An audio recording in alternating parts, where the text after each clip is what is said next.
Good morning student. आज हम हिंदी साहित्य के अंतर्गत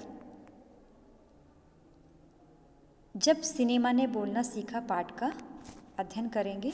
इसका सारांश इस प्रकार है। जब सिनेमा ने बोलना सीखा श्री प्रदीप तिवारी द्वारा लिखा एक निबंध है। इस निबंध में लेखक ने मूक फिल्मों के बदलते स्वरूप और उसके संवाद फिल्मों के आगमन के अति सुंदर चित्रण किया है। लेखक ने निबंध का प्रारंभ देश की पहली संवाद फिल्म आलम आरा के पोस्टर पर लिखी पंक्तियों से किया है, जो इस प्रकार से हैं।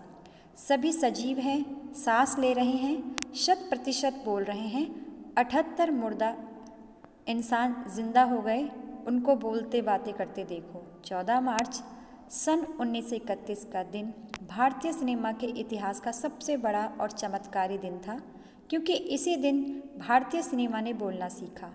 इसी दिन से बोलती फिल्मों का नया युग प्रारंभ हो गया। प्रथम बोलती फिल्म का नाम आलम आरा था। इससे बनाने वाले निर्देशक का नाम अर्धशीर एम ईरानी था। उन्होंने सन 1929 में हॉलीवुड की एक बोलती फिल्म शो बोट देखी और बोलती फिल्म बनाने का निश्चय कर लिया। उन्होंने अपनी फिल्म का आधार पारसी नाटक को बनाया। इस नाटक के कई गीत ज्यों के त्यों फिल्म में ले लिए गए। आलम आरा का संगीत उस समय डिस्क फॉर्म में रिकॉर्ड नहीं किया गया था। फिल्म की शूटिंग शुरू हुई तो साउंड के कारण इसकी शूटिंग रात को करनी पड़ी। आलम आरा की शूटिंग रात में करने के कारण इसमें कृत्रिम प्रकाश की व्यवस्था की गई। यहाँ से प्रकाश प्रणाली का प्रारंभ हुआ, जो बाद में फिल्म निर्माण का एक आवश्यक अंग बन गया। आलम आरा में भविष्य को उनके अभिनेता, निर्देशक और तकनीशियन को दिए जिन्होंने सिनेमा जगत में नाम कमाया। अर्धशीर की कंपनी ने भारतीय सिनेमा के लिए लगभग 100-125 फिल्में बनाई।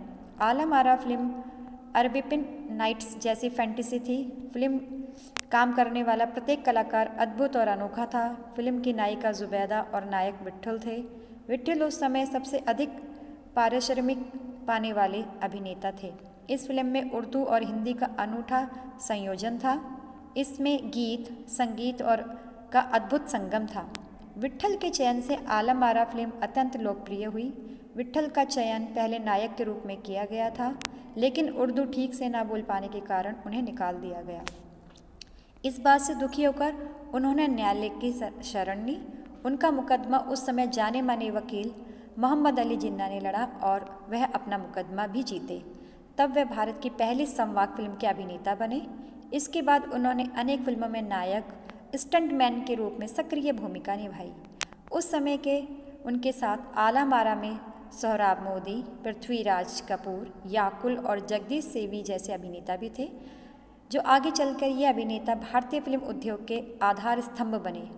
आलम आरा का प्रदर्शन 14 मार्च सन 1931 को मुंबई की मैजेस्टिक सिनेमा हॉल में हुआ। यह फिल्म 18 सप्ताह तक हाउसफुल चली। 8 सप्ताह तक हाउसफुल चली। इसे देखने के लिए लोगों की भीड़ लगी रहती थी। भीड़ इतनी उमड़ती थी कि पुलिस नियंत्रण से बाहर भी चली जाती थी। समीक्षकों ने उस समय इस फिल्म को भड़कीली फैंटेसी फिल्म करार दिया था। यह फिल्म 10,000 फुट लंबी थी। इसे बनाने में कुल 4 महीने का समय लगा था। आलम आरा फिल्म के निर्माता निर्देशक अर्धशीर अत्यंत विनम्र और साधारण स्वभाव के थे। उनकी विनम्रता का परिचय इसी बात से मिलता है कि जब उन्हें भारतीय संवाद फिल्मों का पिता कहा गया तो उन्होंने